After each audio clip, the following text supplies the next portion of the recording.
All right, guys, so this is going to be a little bit of a longer video, so stick with me. I really think that a lot of people are going to find this interesting. So everyone knows what this is. This is an AK, Russian, Chinese, American built. They're all pretty much the same. Yeah, we can be snobs about this stuff, but an AK is an AK pretty much.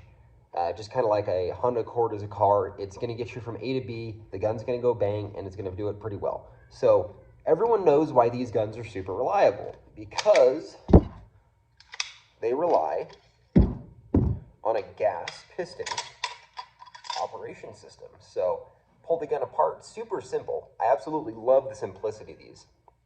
But this is the entire piston and bolt carrier assembly. One big part, obviously the piston head is, or the bolt head is its own separate part, but you got your piston head, piston body, bolt carrier, bolt.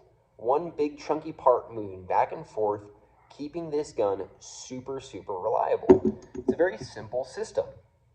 Bullet fired, equal opposite reaction, expanding gas, all that fun stuff, travels down the barrel. Till it gets to the gas port vents the gas up through the gas block into the gas tube, hits this big old piston, it goes kerchunk back and forth. Recoil spring does its job, moves it back forward, back into battery, and you get to pull the trigger all over and do it all over again 30, 40, maybe even 60, 75 times if you've got a big old drum, and the gun's probably going to go bang.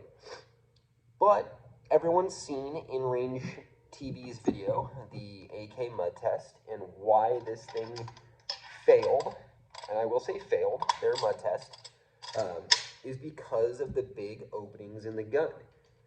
That being said, if I was going to go into the jungle with a gun, and for some reason I couldn't bring any gun oil or anything with me, I'd probably bring an AK.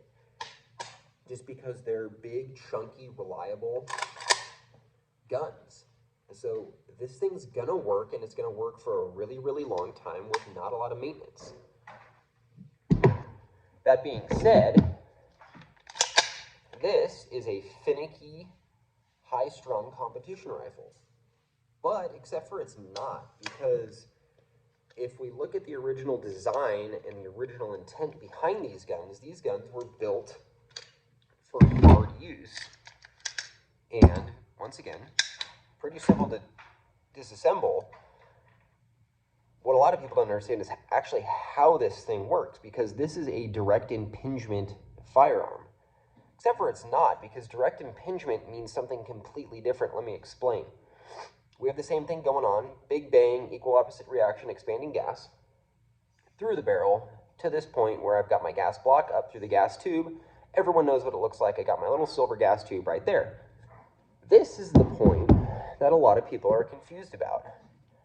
This is my DI, direct impingement, bull carrier group. This is not direct impingement. This, in itself, is a very, very clever system invented by Stoner. It's a little bit more finicky to get apart, especially when I just cut my fingernails, but, well, to me, that looks like a piston, because you've got some gas rings. Everyone knows what their gas rings are. You got to make sure those aren't cracked, right? But a direct impingement gun like a Hakim or a Rashid, those don't have gas rings, because this is just a flat surface and gas smacks it and sends it going back and forth like a French Moss 4956. This is a piston body, and that is a piston head. What I mean, get this back together here and show it. Gas comes in, hits this. Gas doesn't stop here. It travels into this. This is the piston body. Everyone's seen slow-mo of these things firing. What happens when it fires? You start to recoil back. The bolt carrier travels back, and you get gas venting out of those holes right there through the ejection port cover. This is a piston. It is a very small, very short operating piston. The piston only goes from here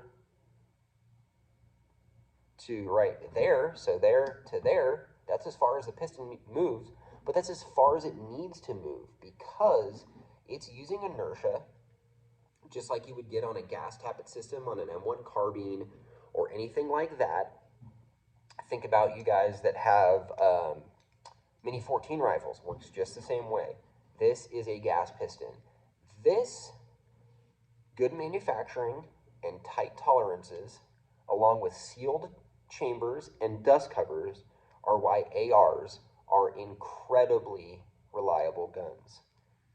Incredibly reliable, well-built ARs will get you just as far, if not farther, in a pinch as an AR. But they do require more parts and more maintenance. Pros and cons to both systems. What you're using it for might vary, but they're both going to get you a long way, and they'll probably defend your life. So keep these things in mind, guys. Just because something's called one thing or the other doesn't necessarily mean that's always true. Think about this stuff. This is a piston-driven rifle, except for it's a DI rifle. So think about it. We got our AKs, we got our ARs. We love them both. They're just not always what they seem on the surface. So just wanted to throw these things out there. I find this stuff really interesting. I hope you guys do too. Thanks for watching, and we'll see you next time. Maybe we'll talk about something weird, how Glocks don't work the way most people think they do or something.